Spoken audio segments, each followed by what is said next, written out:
Salam persaudaraan dari Bukit Sandar Matahari Ledalero. Kami menyapamu semua dalam senandung ucap salam dalam Sang Sabda. Bacaan Injil dan Renungan hari ini, edisi 10 Mei 2023, Rabu, Hari Biasa Pekan Paskah kelima. Disusun dan dibawakan oleh Frater Aris Kevi SVD. Selamat mendengarkan.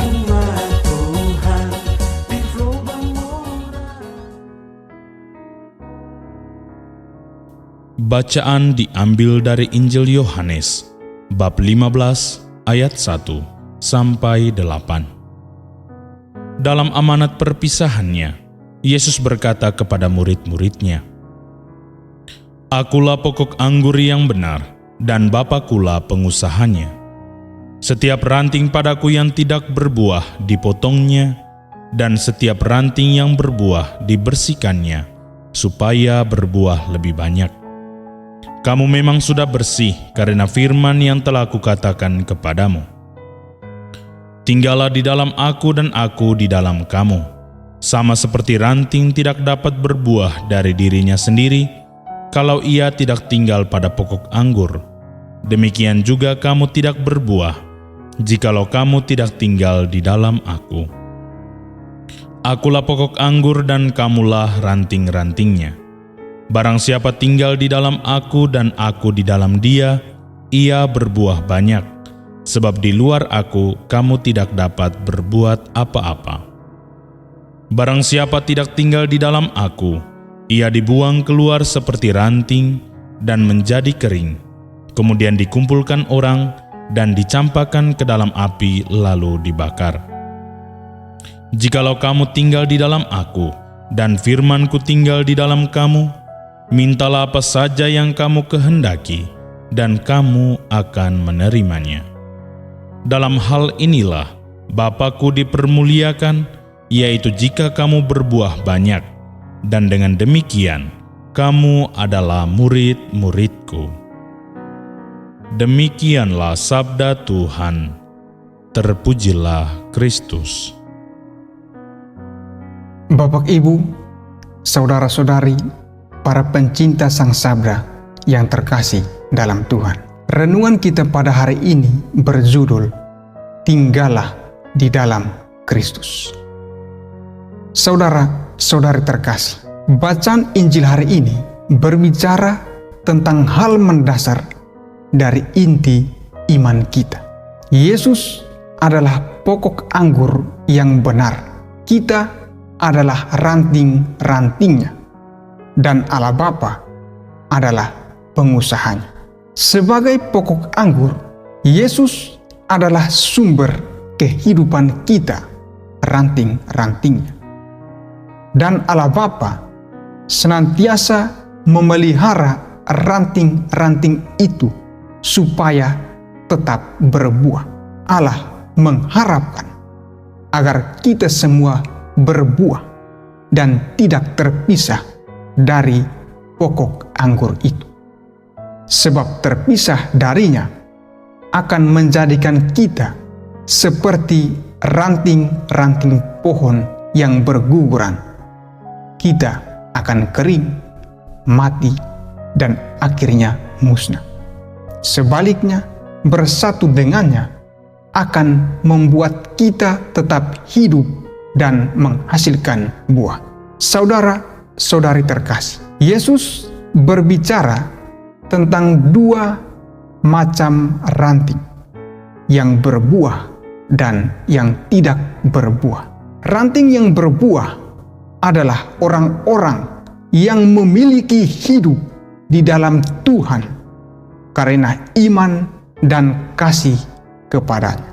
Seseorang yang percaya kepada Kristus akan menerima hidup kekal dan kuasa untuk tetap tinggal di dalam Kristus. Sebagaimana ranting hanya dapat hidup selama hidup dari pokok anggur yang mengalir ke dalamnya, demikian pula orang percaya hanya mempunyai hidup dalam Kristus selama hidup Kristus mengalir ke dalamnya dengan tetap tinggal di dalam Dia. Ranting yang tidak berbuah adalah orang-orang yang tidak lagi memiliki hidup yang datang dari iman dan kasih kepada Kristus. Ia akan dibuang keluar seperti ranting. Barang siapa tidak tinggal di dalam Aku, ia dibuang keluar seperti ranting dan menjadi kering, kemudian dikumpulkan orang dan dicampakkan ke dalam api lalu dibakar. Saudara-saudari terkasih, melalui perumpamaan ini, Yesus memberikan peringatan kepada murid-muridnya, termasuk kepada kita, bahwa ada kemungkinan orang yang sungguh percaya meninggalkan imannya, tidak tetap tinggal di dalam Kristus. Perumpamaan ini mengajarkan 3 hal penting. Pertama, tanggung jawab untuk tetap tinggal di dalam Kristus dipikul oleh para murid termasuk kita. Dan ini menjadi tanggapan kita terhadap karunia hidup dan kuasa ilahi yang diberikan Allah pada saat pertobatan. Kedua, tinggal di dalam Kristus mengakibatkan Kristus diam di dalam kita terus-menerus. Kita akan berbuah banyak dan sukacita menjadi penuh. Ketiga, dampak dari kegagalan untuk tetap tinggal di dalam Kristus adalah ketidakmampuan untuk berbuah. Barang siapa tidak tinggal di dalam Aku, ia dibuang keluar seperti ranting dan menjadi kering. Kemudian dikumpulkan orang dan dicampakkan ke dalam api, lalu dibakar. Saudara-saudari terkasih, sekarang saya mengajak kita untuk kembali merefleksikan diri kita lewat beberapa pertanyaan penuntun ini. Sudahkah kita beriman secara total kepada Tuhan yang adalah pokok kehidupan kita? Keberimanan kepada Tuhan macam manakah yang kita hidupi dan hayati dalam kehidupan kita setiap hari? Apakah kita hanya beriman kepada Tuhan lewat kata-kata semata, atau menghidupi iman kita itu dalam perbuatan kita setiap hari? Saudara-saudari terkasih, agar kita dapat tinggal tetap dalam Tuhan, kita mesti beriman secara total kepada Tuhan. Selain lewat kata-kata, iman mesti juga dihayati dan dihidupi dalam tindakan atau kehidupan kita setiap hari lewat hidup dan kesaksian. Marilah kita memohonkan bimbingan Tuhan untuk menyertai kita dalam usaha kita setiap hari untuk tetap tinggal dalam Tuhan. Marilah kita berdoa. Allah yang kekal dan kuasa, tuntunlah kami dengan bimbingan Roh Kudus-Mu, agar dari hari ke hari kami senantiasa bertumbuh dalam iman yang hidup kepada. Mampukanlah kami agar kami dapat menjadi ranting yang menghasilkan buah demi kemuliaan nama-Mu, kini dan sepanjang masa. Amin.